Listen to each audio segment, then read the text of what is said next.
নমস্কার সুপ্রিয় দর্শক, আমি অনিমেষ জস নিয়ে চলে এসেছি জস এগ্রিকালচার ইউটিউব চ্যানেলের আরও একটি নতুন ভিডিও। আজকের ভিডিওতে আমি যেটি দেখাবো তা কি আপনারা আগে থেকে জানেন যে পাঁঠার শরীরে গন্ধ কেন হয়? তা যদি না জেনে থাকেন তাহলে দেখতে থাকুন এই ভিডিও। পাঁঠার শরীরে এবং ঘামে ক্যাপিটোইক অ্যাসিড আছে, যার কারণে পাঁঠার গায়ে গন্ধ হয়।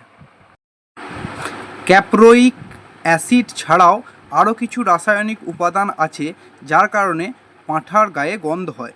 এই রাসায়নিক পদার্থগুলো হলো ইথাইল অক্টানোইক, ডেকানোইক, ডেডিক্যানোইক এবং টেট্রাডেকানোইড।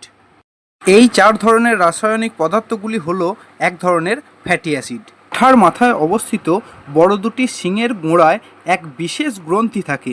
এই গ্রন্থির নাম কর্নুয়াল গ্রন্থি। এখান থেকেই গন্ধের উৎপত্তি। টেস্টোস্টেরন এই গ্রন্থিগুলিকে উদ্দীপিত করে, প্রজনন ঋতুতে গন্ধটিকে সবচেয়ে আক্রমণাত্মক করে তোলে। এই গন্ধটি এতই শক্তিশালী যে এটি স্ত্রী ছাগলের ডিম্বস্ফোটনকে ট্রিগার করতে পারে। এই গন্ধ যৌবন প্রাপ্তির সংকেত নির্দেশ করে। বিশেষ ধরনের গন্ধকে বলা হয় সেক্স ফেরোমন।